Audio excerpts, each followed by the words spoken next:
Sa wakas, nagawa ko na rin ang perfect inutak. Yung ganitong pagkaluto ng inutak ang gusto ko. Purong malagkit lang ang ginamit ko dito. So, 2 basong glutinous rice flour nga ito. Tapos, nilagyan ko ng kunting dinurog na mani at 3 baso ng pure gata. Haluin lang natin hanggang sa kuminis yung mixture. Yung mani pala kanina na nilagay ko, yung dinurog ay mga 1/4 cup lang yun. Tapos, kukuha tayo dito ng mga 1 baso lang para sa ating white mixture bago natin to lagyan ng condensed milk na ube flavor. Ito na yung pinaka-ube natin. Tapos, yung white mixture naman ay lagyan lang natin yun ng asukal. Kaya kanina ay wala talaga tayo nilagay na asukal. Haluin lang natin ng maigi. Pagkatapos ay ilagay na natin to sa ating lutuan at lutuin na natin sa pinakamahinang apoy. Continuous lang sa paghalo para hindi dumikit sa ilalim. Sa sobrang hina ng apoy ko, ang tagal din kumulo. Kaya medyo lakas-lakasan nyo rin ng konti.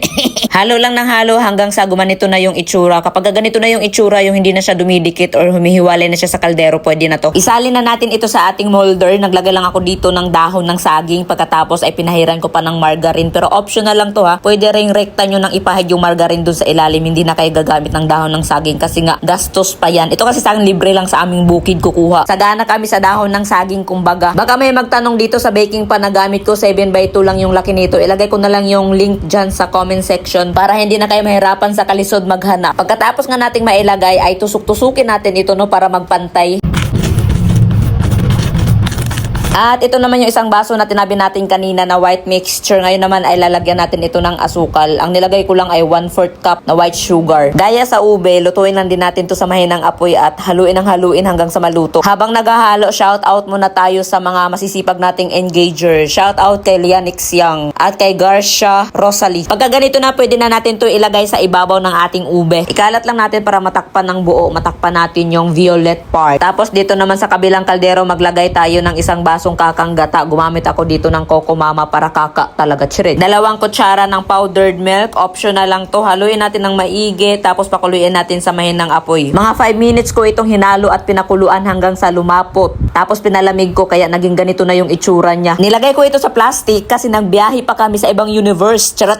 Wala kasi akong oven kaya nagbiyahe pa ako sa ibang lugar para lang makiki-oven. Ayan, ilagay lang natin to on top. Spread ng maigi. Siguraduhin na lahat ay malagyan. Perfect talaga yung pagkagawa ng toppings natin, hindi siya malabnaw kaya ang sarap talaga nitong pagka-inutak na to. Pagkatapos ay binake ko ito in 350 degrees Celsius in 30 minutes.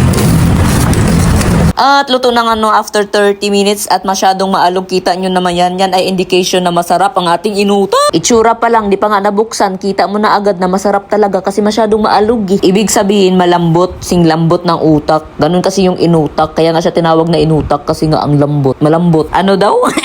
Itong kakanin na tong inutak, hindi ito common dito sa Cebu eh. Marami yung hindi nakakaalam. Ay ano yan? Anong klase? Ay sapin-sapin din pala to. Parang ganun lang daw.